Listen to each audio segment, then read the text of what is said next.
Back in January of 2021, I was very new at flying drones. I had ordered a Holystone HS700D on eBay and was learning how to fly it. The whole experience was super exciting for me. At a price of under $200 Canadian, this drone had a lot to offer. The battery was good for around 15 minutes of flying time. The drone could fly higher and further than I was comfortable with, and the video footage was, while shaky, clear and sharp.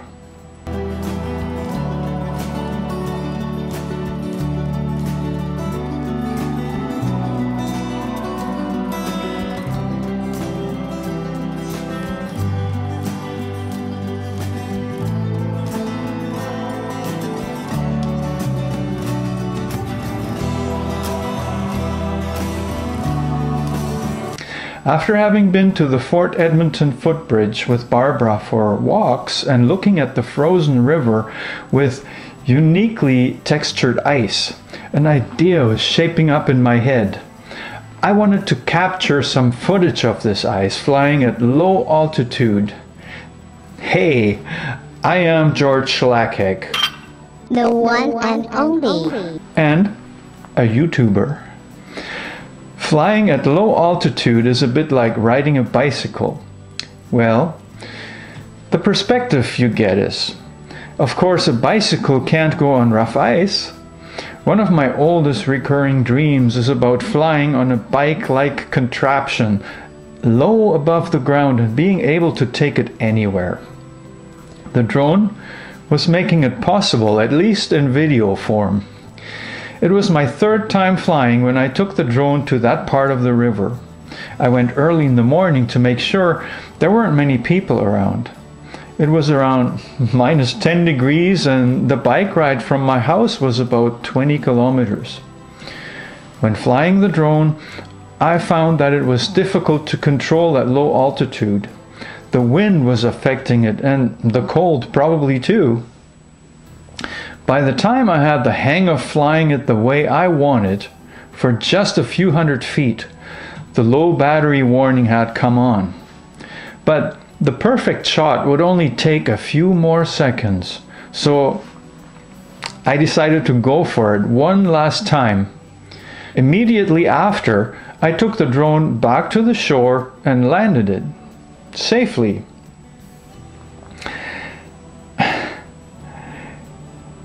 When I approached the drone to retrieve it, the unthinkable happened. It took off on its own, completely out of my control. I could only stand there and watch where it would go. Attempts of gaining back control were unsuccessful. I was trying to get out there where that ice is, and I think I actually got some really nice footage of it, but then I lost the connection to the drone and it came down right over there where my finger is pointing. And as I was trying to retrieve it from there, I was walking across this little bridge here. You see that? Yeah, and as I'm on that bridge, the drone takes off. I wasn't even doing anything with the remote control. All of a sudden the drone was like, woo! And I had lost the connection to the transmitter.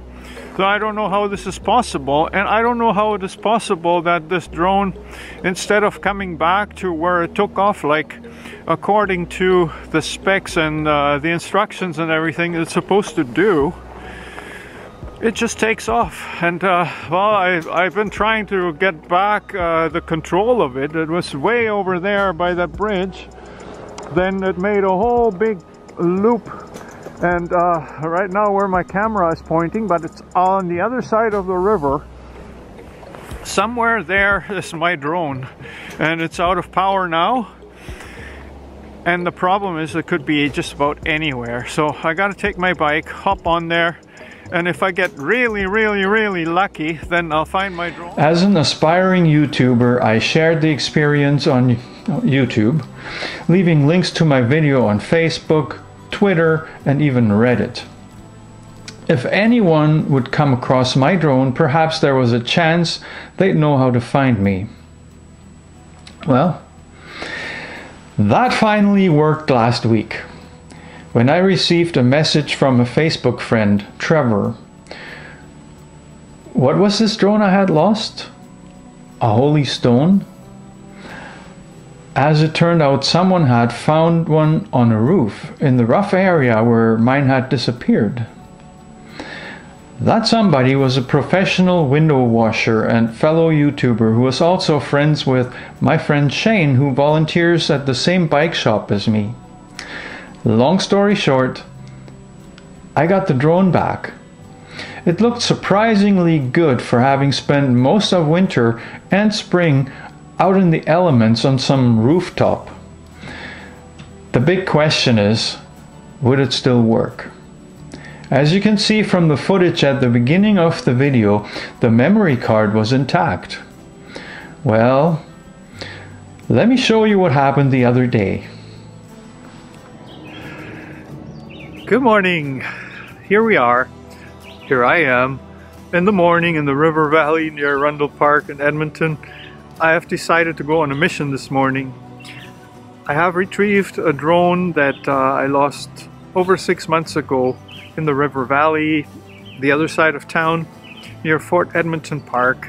And today, I'm gonna try out if it still works. Now, to fly this legally, I can't be on city property.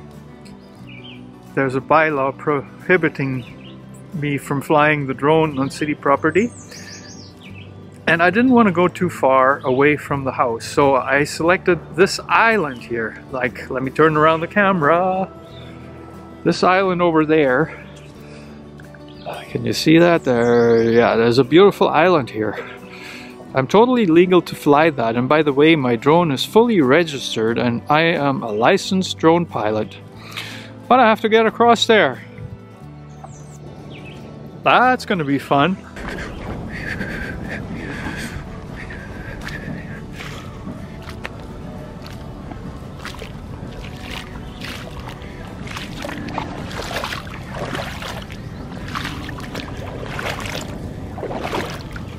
Okay, I made it to the island. Now I'm walking along a deserted beach in the city of Edmonton. That is the most unlikely thing to happen on a Saturday morning, or is it? But let me tell you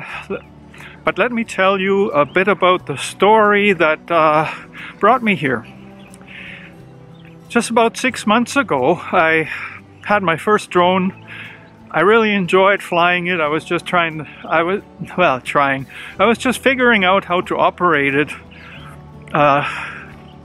getting a little bit better at it and getting a little bit more courageous, or should I say stupid. Anyways, I flew that drone near Fort Edmonton Park. I'm getting wet feet here. And when the battery warning came on, I thought, well, I could just squeeze out another, I don't know, minute or two out of it. That was probably the big mistake, but I don't know for sure. Anyways, what happened was, eventually the drone, I landed it, and I thought, well, that's absolutely it now. It's safely landed, I can pick it up and go home. I gotta watch my step here. But that wasn't gonna happen. I mean, I did go home, but the drone actually, before I could retrieve it, it decided to have a mind of its own, and it took off. The controller was actually turned off. Me thinking that this would ensure it wouldn't go anywhere. Yeah, live and learn. However, yeah, I never found the drone. I have several videos actually on this channel where I'm going on search missions. You know, because I figured it was probably in the bush somewhere. But no, what happened was that a guy named Nicholas de Ruyter, I hope I'm saying the name right, he found the drone when he was washing windows at one of his clients' houses. That's what he does, Nicholas. And I have to show you some of his channel because He's also a YouTuber. Oh, I got company here. There's some ducks. I don't know if they appreciate me. Anyways, Nicholas reached out to another drone pilot, to Trevor, and then to his friend Shane, who is also my friend, and Shane returned the drone to me. And today is the big day. The battery is fully charged. It charged beautifully, no problem there. I briefly turned on the drone yesterday just to see if anything would happen, and it did. And today is the day that I want to try out if this thing still works. So yeah, that's what I'm here for. See, there's a like, is this silly? Flying it over the water on a first try when I don't know if this drone is reliable or not. You tell me. You can leave me a comment, but I tell you one thing. If this drone flies away on me today, and I'm gonna take all the precautions, you know, not fly it beyond the battery life or anything like that, then this thing is going straight back to China, and the original seller can figure out what went wrong. And well, if it behaves as it's supposed to be, as it's supposed to do, then I guess I was at fault.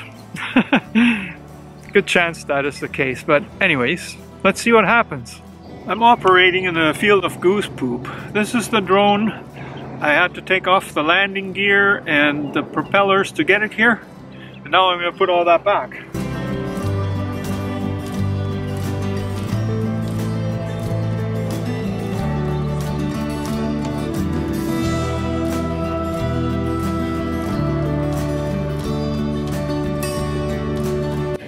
Alright, the final step is to install the camera.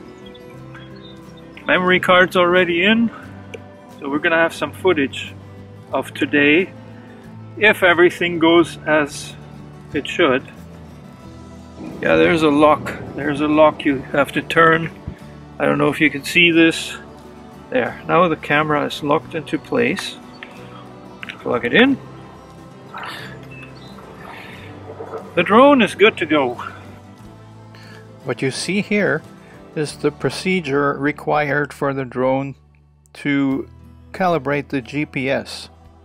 You need to spin it around 3 times in vertical position and 3 times in horizontal position, or the other way around.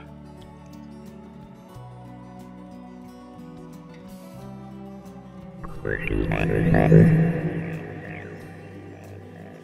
Low Earth mission, do you copy? Yeah?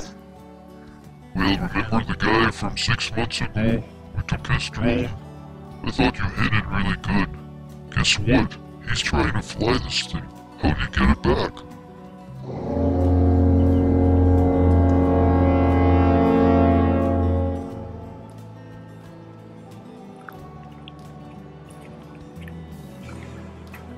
Alright, so far, no go. Don't know what's going on. Gotta read the booklet, see if I can figure it out. Oh? Well, might as well just unlock it then, eh?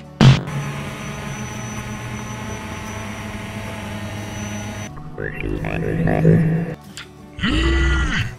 Little boy! Ah, look at her go! But hey, that's gonna be the one and only. Okay.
So I don't know why on the first attempt the drone didn't connect. Maybe there was just a delay of some sort, but